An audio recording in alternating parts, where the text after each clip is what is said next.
Thank you, Deepak. I take this opportunity to thank OGTC.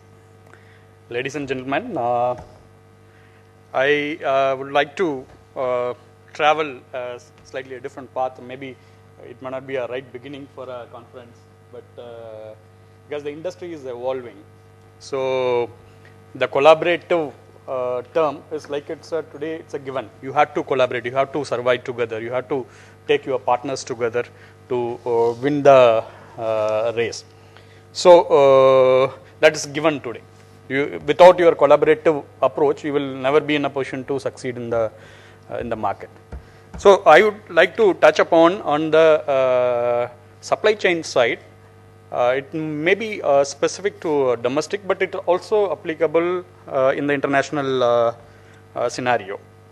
But it's a macro bird eye view of an entire supply chain of a retail business. Have you heard about this term called inventory turn? This is a new buzzword in the apparel retail business. It's not specific to an apparel retail, but it is to any retail. But in apparel retail, it's much more meaningful and much more impactful. You know, we all, when we start working for an organization, we don't get into the macro pictures. We slog ourselves into a day-to-day transactions. But if you raise a level and see what's happening in the business, we normally buy a merchandise in an apparel business. We buy a merchandise, or we manufacture, we collaborate with the vendor and buy that and deploy it to your stores or your retail partners or LFRs, and they sell, then money comes back, then again you buy, again you do it. The cycle, how many times you can do it in a defined resource, or how many times you can churn out your inventory in a defined time plan, is called the inventory turn. Why it is important? Let's see that in the coming slides. You know, if you look at any apparel product, if the cost of goods, we call it COGS, if it is at 100 rupees, okay, the retailing price will be around 300 rupees. So the 200 rupees is the contribution. So buying a 100 rupees product, you will sell it at 200 rupees. If you sell more, you will make more 200 rupees, not the 100 rupees. Okay, so the mantra of a retail business is that you have to churn out more. You have to buy, you have to sell more. But if you keep on buying, if you don't sell it, it will end up in inventory. You have to discount it and sell. So you lose money. And the same way, without buying a right merchandise, without right collaboration with your partners, you will not bring the material in time. When you don't do that, you will not be in a position to sell a right merchandise. So more number of times we buy and more we sell, we rotate our money faster, which is our capital employed. And more number of times we sell, we make more profit. This is the simple funda. I don't want to get into deeper on this, but we will elaborate why we start with this kind of a basics. Okay, if you look at the inventory turn as a benchmark across the apparel retailers in the world, it's between 1.5, it goes up to 8. Zara, which is one of the best player in the world in this domain, has an inventory turn of around 8. Whereas Indian players, if you look at, there's two kinds of players in India. Is there? One is evolved, matured players, and another one is the upcoming brands. They're all at 1.5 time. Okay, what does it mean? If I buy 100, my inventory is at 100 piece, I sell around 75 piece or 70 piece in a year. So which means my ability to sell is lesser than my ability to buy. If it is say, or another way, if you put it, if I buy 100 piece, I can sell only 150 pieces. So I can't churn out more. Okay, so this phenomena is now evolving in apparel much more stronger. Okay, so what is it? Is it a financial accounting game, or it is more of a marketing game? No, it is a demand supply balancing game. So inventory turn is a purely a demand and supply balancing game. If we can achieve that equilibrium, that's an ideal situation. But there are challenges. It is not so easy in apparel business. But when we get into the depth of the presentation, we will come to know where the challenge lies and how the retailers, particularly Indian retailers or international retailers, how they're trying to mitigate these challenges. If you look at the demand side, how the consumer is coming and buying on the apparel, there is a certain set of challenges you can see. The forecasting accuracy of any apparel supply chain or apparel business is very, very weak. Nobody today have a clue on how much they can sell on a full price. Okay, so industry operates between a 50 to 60% or 65% max on a full value sales. The rest 30, 35% or 50% kind of merchandise they discount and sell, liquidate those merchandise. So the opportunity for us to make profitable growth in the business is selling more on a full value sales. But there is a challenge because nobody today understand how the consumer is going to behave, which kind of shirt consumer is going to buy, which kind of trouser he is going to buy.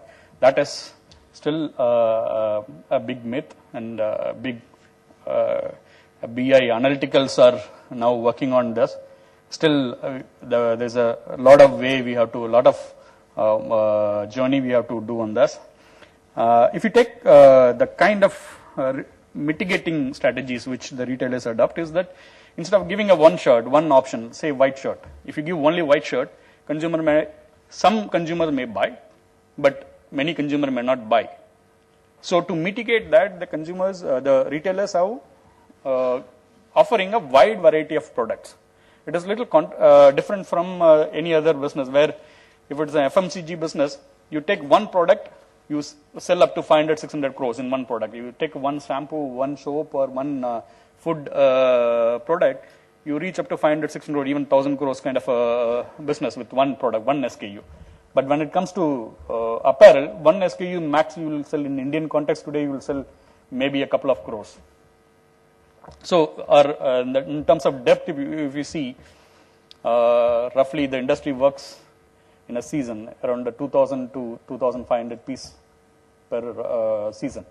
So that much only the ability to forecast or ability to sell. Even in that 2,500, 50 to 60% they sell in a full value, then remaining they sell it on a discounted and liquidation channels. So the Christopher L., one of the supply chain expert who studied the JARA model and finally concluded that the reality of the fashion business is that you can't forecast. So you have to start accepting it and start mitigating your business in such a way. So this has been a fact which today everybody have started accepting it. When we move into the supply side, this is on so far we have seen on a demand side, how the consumer buys, how the market moves on the demand side. When it comes to the supply side, the lead time, which we must be familiar today in an apparel business, the development lead time takes around 120, 130 days kind of a thing. Whereas your bulk lead time, which is your garmenting plus your logistic time to reach to the retail point of sale, is another 120 days time. If you see the entire cycle around 240 days kind of a cycle, whereas bulk itself is 120 days time. So if the lead time is 120 days, then the retailer has to hold 120 days plus inventory to sell, to continuously engage with the consumer and sell in the business. So in a 360 days or 365 days in a year, if we can manage this lead time at 120 days, his inventory turn can be at around 3. So that's the simple funda. 360 days in a year, 120 days if he can manage the lead time, 3 times he can churn out on the inventory turn. Why inventory turn is so critical? Because inventory, if you hold more inventory, if you don't sell, you have to discount. So inventory turn is as critical as the good design or a good quality product or a good marketing or a good brand or retail environment. But if you look at this on a up to supply, this is up to warehouse you delivery, there is certain kind of a dynamics. And beyond warehouse to the retailer, a consumer, there's a different kind of dynamics. The traditional ways like LFRs, MBOs, they have a booking. Every time you have to go and show your collection and they book, then you come back and you manufacture and then you deliver to them. The booking process takes significant time in the industry. But the emerging trend, the EBOs, which is like a Jara model, their own EBO, so company-owned EBOs, where the buyer who sits in the office can decide what kind of merchandise he can deploy and what kind of sales is happening in the retail front. So he studies the retail and he takes a decision on what's supposed to be deployed and what's supposed to be bought. So the decision-making process is much more easier and less time-consuming effort. But on the other side, e-commerce, it's like another emerging channel where you can decide what you want to put it on your portal, and the logistic time between the warehouse to the consumer is merely 4 days, 5 days kind of a time. So this shortens further the order booking and distribution lead time. Whereas in the traditional model, it is between a 30 to 35 days kind of, in Indian context, it's between 30 to 35 days kind of a time it takes. So what it means is that seamless integration with your point of sale or a consumer with your decision-making point, which is your, say, a buyer at your retailing business, has to be strengthened. So he has to have the appropriate business intelligent tools, softwares, which can help them to take a decision and ensure that timely delivery of merchandise is happening to the consumer. Again, I just trying to benchmark where industry and how Indian industry is evolving. And if you look at the fast fashion retailers are operating like a Jara or H&M or Uniqlo's kind of retailers, they're all operating at between a 60 to 90 days kind of a lead time. Whereas if you take Hugo Boss, the traditional brands, they're operating at around 90 days kind of a time. And when it comes to, BCG has done a small survey and they reported the worldwide, the lead time from order taking to at the vendor's level to the delivery at the warehouse is between 90 to 120 days kind of a time. But same thing when it comes to Indian context, the retailer who has their own manufacturing, their own back end, they can manage it around 120 days time. But the retailers who don't have their own manufacturing time, it is taking around 140 days time. So this is the dynamic. This is where the collaboration between the vendor. So you should not put a wall saying that it's my own manufacturing or it is a vendor's place. It is like I should treat vendor's manufacturing unit as my own retailer's own manufacturing plant, so that they should ensure that the information flow or the material flow, in the both way, it is seamless, so that the responsiveness or the lead time of the supply chain has been shrunk. Okay, but this 120, 140 days lead time, plus if you take the booking time or logistic time, it takes currently at the 160 days in the industry, in the Indian context. So on a year, 360 days divided by 160, you will be around two and a half kind of inventory turn. This is on the little evolved side of retailers. But when you take still upcoming retailers, if you take, it's going up to 200 plus days kind of time, which makes them to hold huge inventory. When they hold huge inventory, it creates a lot of the value erosion in the business. So let's look at what is the dynamics and the supply chain. There's two kind of supply chains are there. One is the push supply chain, another one is a pull supply chain. So in apparel industry, dominantly they use a push supply chain. We manufacture everything and push it to the retail front and wait for the consumer to come and buy. And if one particular style is selling well, you cannot replenish it, because the moment you start placing an order and when that comes back to the store, it takes 160 days time. So the challenge is that you can't replenish it. So everything they manufacture and push it to the retailer. By doing this, what happens? You buy once in a year, once in 6 months, or once in a season, you buy an inventory and push it into the store, and you wait for the consumer to come and buy. Sometime, if the economy is good, if the stock market is doing well, then you may find weekends are good. Or if the neighboring shop has a good inventory, you put a discount, then you also will be forced to put a discount and sell that. So the push supply chain model is now a big challenge. There is a big pressure on the push supply chain model. I'll just take this supply chain little more deeper, little more macro level information here. See, there's a different kinds of supply chains are available. One is that made to stock, MTS, which is like our cement or steel or fiber yarn. They manufacture and keep an inventory. Whenever there is an order, they will dispatch it. So it's a made to stock order. The second kind of supply chain is like a made to stock using made to order using a made to stock material, like building a dam or a road or manufacturing automobile spares.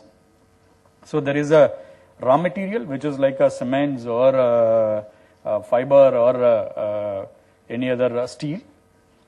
You buy that and made as per your customer's requirement.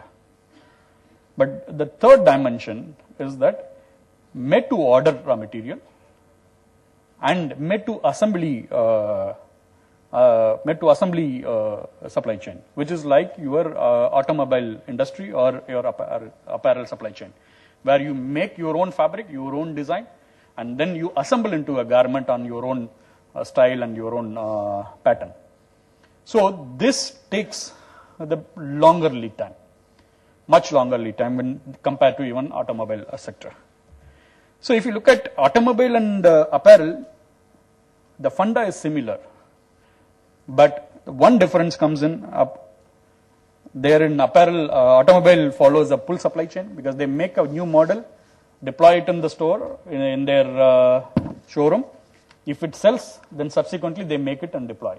So it depends on the rate at which it is selling at the front end. Because the subsequent assembly process or a manufacturing process is much more shorter. But when it comes to apparel, as I told you, if you deploy a merchandise, if it is selling well, you cannot replenish it again. So there is no opportunity for replenishing. So there is what the process they follow is like manufacture everything possible, dump it in the store, then wait for the consumer to come and buy. So though the model is same, made to order and made to assembly, but the push and pull supply chains are significantly different in apparel and automobile segment. So the problem of, I would say rather, why then apparel is so interesting business? It's not just because of the colorful patterns and the models in that. It is, despite the challenge of a longer lead time, despite the challenge of a poor forecasting ability, there is a huge margin in the business. Apparel business operates roughly between the lowest maybe at 50% on the gross margin to highest maybe around 80% kind of a gross margin, which no other products, no other consumer facing products able to fetch that kind of a margin. So that is the biggest attraction for this apparel business. When you have so much of margin, somewhere you have to mitigate the challenges of a lead time, which is responsiveness, and the challenges of a poor forecasting capabilities. So what are the strategies today in place in the marketplace? This is almost, this has been there even in an international scenario also, or Indian market scenario as well. If you look at, there's a different kind of elements each retailer drives that. But broadly, I would say there are around 6 different dynamics, 6 different forces which is pushing the supply chain right now, which is one, the multiple offering. So instead of traditionally, the apparel retailers works on a 2-season model. So winter, spring, summer, or autumn, winter kind of a model. It may be worth in European countries or in America, where the distinctive difference on the summer and winter plays a role. But in an Indian context, 3/4 of the country has one season, which is summer. Okay, so there the expectation or the drive is right now to give a multiple offering. Every time you give a new product, every time you go and book the new products with your retailers or your multi-brand outlets. So multiple offering is a drive which is evolving in the apparel supply chain. And the next thing, today, yes, forecasting accuracy in apparel supply chain is weaker. It's not accurate, but it is not for all the merchandise. Still, you can sell significant amount of white shirts, significant amount of blue jackets. You can have a good khaki trousers. It still sells. So that is that has a different kind of a forecasting accuracy. So the merchandise is being now clustered in a different way to design your supply chain or de-risk your supply chains. And for this different kind of clusters, there are different kind of supply chains are being aligned. So the responsiveness, the time on-time performance, or the lead times has been shrunk, depends on each category of the merchandise segmentation. Then the third element comes into the IT enablement and the seamless process. Though commercially,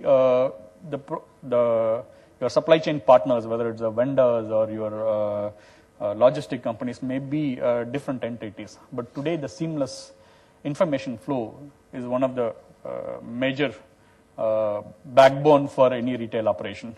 So that is one area where there are a lot of investment, a lot of effort is getting in.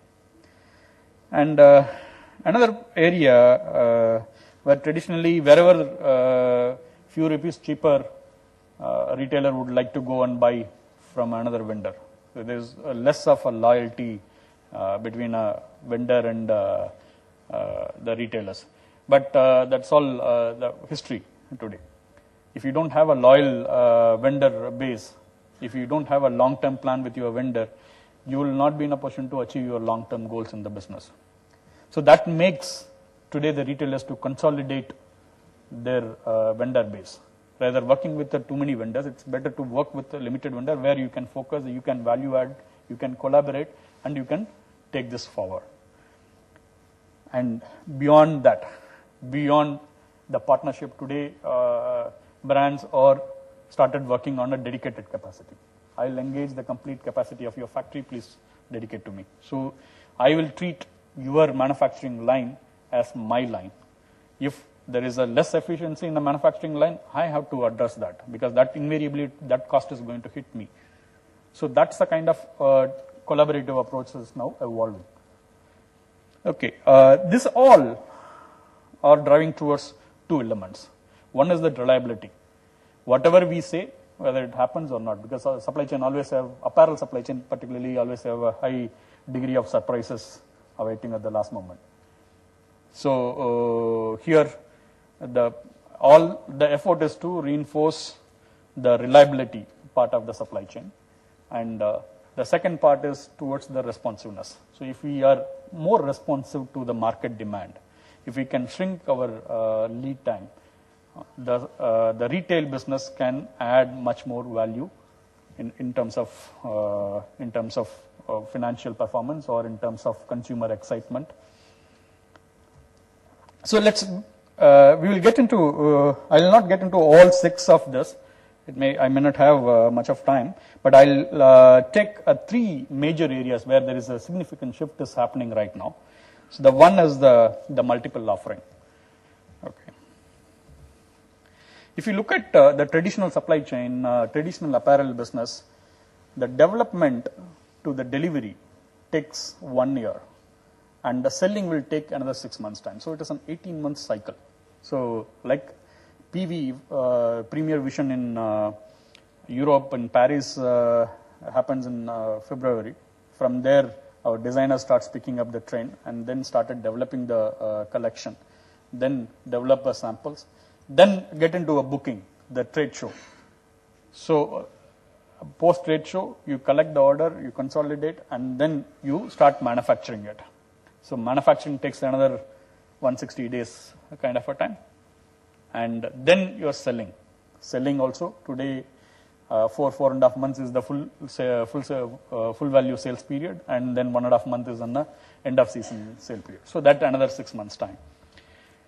So what is happening in this process? You develop everything, offer to a consumer, retailer, take the order, manufacture it, and park it everything at the retail store. It becomes a push supply chain model. When the competition goes up, the margins are narrowing down. This push supply chain creating a lot of stress at the front end. So at the back end, there is a re-engineering on the supply chain is coming up. If you look at today, the fast fashion retailers, every month they manufacture, they create something. Every month they offer something to the retailers. Every month they take a order. Every month they manufacture and deploy. So if you go to the store, every month you can see a new collection coming in there. So if the market is good, if the consumer sentiments are good, then the rate of sales will be better. So the sell-throughs will be better. So it depends on the sales. You can next month you can plan your merchandise developments, or your sourcing you can plan accordingly. Or suddenly you would have seen that a couple of seasons before, the colored trousers, yellow, green colored trousers were in the fashion for men's a couple of seasons before. So if suddenly that kind of merchandise coming up, if you want to catch up, then again you have an opportunity to engineer your product and you deliver to your retailer, so that you will be giving the same excitement like any other competition to your consumer also. So that is another advantage of this supply chain. This is called the pull supply chain. So if there is a pull in the front end, there will be you will produce and deliver it. If there is no pull, you slow down your back end. So this helps the business to moderate any inefficiency or any inaccuracy in terms of forecasting. But if you look at evolved Indian retailers, already they are in this kind of a model. They followed, not like a Zara, every 3 weeks once you can see a new collection, but Indian retailers, evolved retailers, they have every month they go to the multi-brand or trade outlets, and they show the products, take the orders, come back, manufacture and deliver next month. So the cycle is set like that. So India is almost towards this pull supply chain model from a push. But there is it is right now with the evolved retailers. So this model is now graduating into an accepted practice across all kind of retailers. So everybody start looking at every month whether I can give something so that I can moderate my uncertainties in the market. So apparel supply chain in Indian context, it is now progressing into from push to pull supply chain. So I've just compared on the number of collections and number of bookings the Indian retailers or international retailers who offer in a year. If you look at evolved Indian brands, they offer up to 6 collections in a year. Whereas some of the international brands like a Columbia Sports or Reebok or Adidas, Reebok Adidas are not an Indian perspective, but it's on a global perspective. They still operate at 3 collections or 3 order bookings per year kind of thing. Against that, if you look at the fast fashion retailers like a H&M or Esprit or a Zara, they are all operating at 12 to 18 kind of 18 collections and 18 bookings they have it in the industry.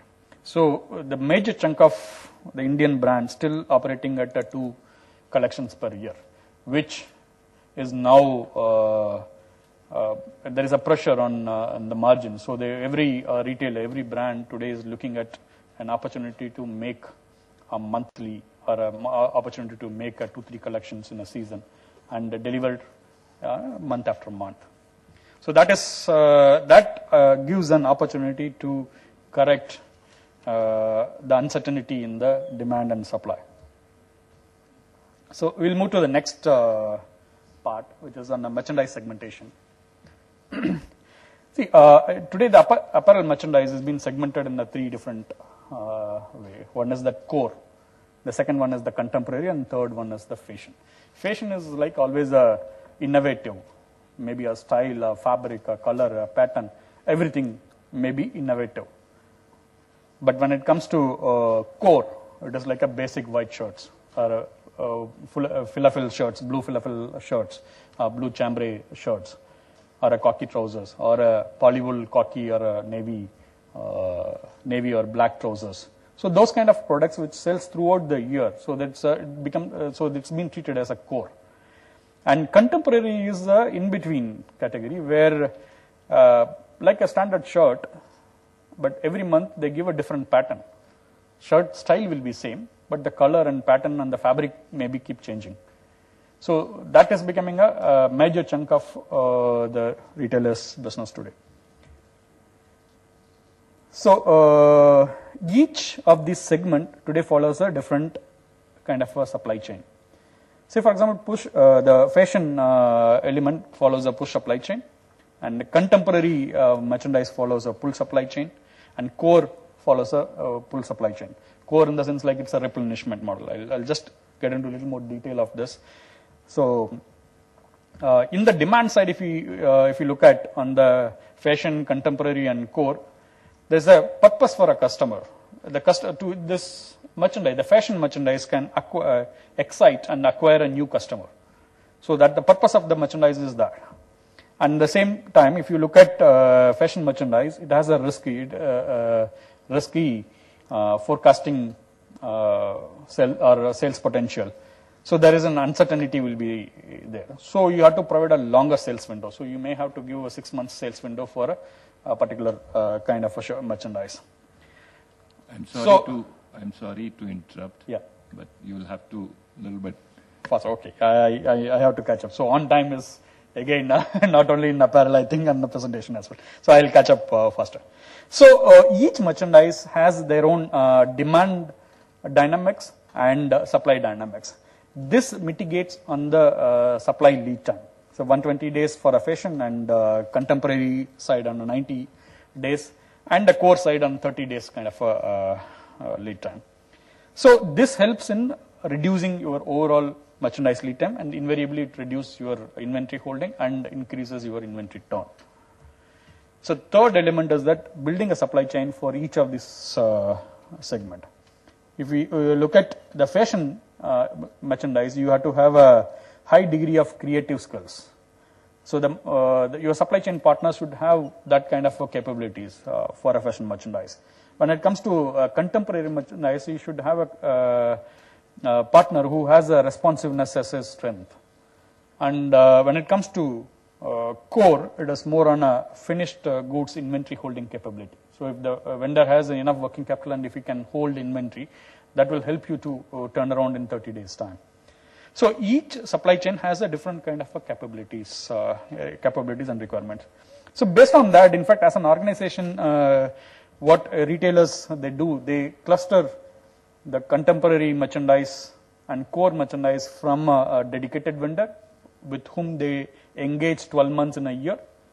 And whereas the fashion merchandise, which is always they try to outsource it so that it gives a lot of flexibility for them to choose whichever is fashion. And okay, being a fashion, it will be expensive. It may take a longer lead time. It may have a risk of quality, a risk of delivery uncertainties.